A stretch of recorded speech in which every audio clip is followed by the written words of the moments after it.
மேசராசி சார். மேசராசியோட தொழில் எப்படி இருக்கும்? புதுசா தொழில் தொடங்கலாமா? மேசராசி காலச்சக்கரத்துக்கு முதன்மையான இடம்.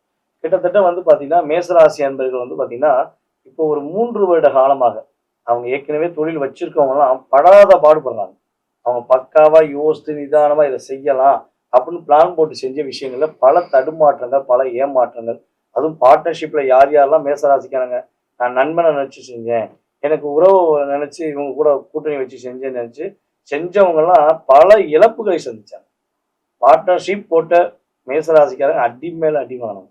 ஸோ அந்த நிலையிலிருந்து இப்போ மாறப்போறாங்க.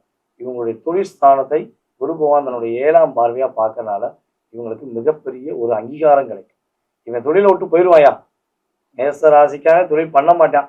இவனுக்கு அதுக்கான ஒரு இதே கிடையாது, அருகதையே கிடையாது அப்படின்னு நினைச்சாங்கன்னா, என் திறமை உனக்கு தெரியுமா? நான் யாருன்னு ப்ரூவ் பண்றேன். அப்படின்னு ப்ரூவ் பண்ணக்கூடிய காலகட்டம் மேசராசி என்பவர்களுக்கு சூப்பரா இருக்கு. புதிய தொழில் தொடங்கலாம் அப்படின்னு ஆசைப்படுறாங்கன்னா, யார் பேச்சும் கேட்காதீங்க. உங்க மேல உங்களுக்கு நம்பிக்கை இருக்கா? நீங்க செய்யக்கூடிய வேலைகள உங்களுக்கு திறமையா தெரியுமா? யாரையும் நம்பாம அந்த தொழில் சார்ந்த விஷயங்கள் தெரியும்னா, தைரியமா அந்த குரு பயிற்சிக்கு அப்புறம் ஜூன் மாசத்துலருந்து ஜூலை மாசத்துக்கு பிறகு கட்டாயமாக மேசராசிக்காரங்க சொந்த தொழில் தொடங்குனாங்கன்னா, வெற்றி மேல வெற்றி தான் உறுதியாகும்.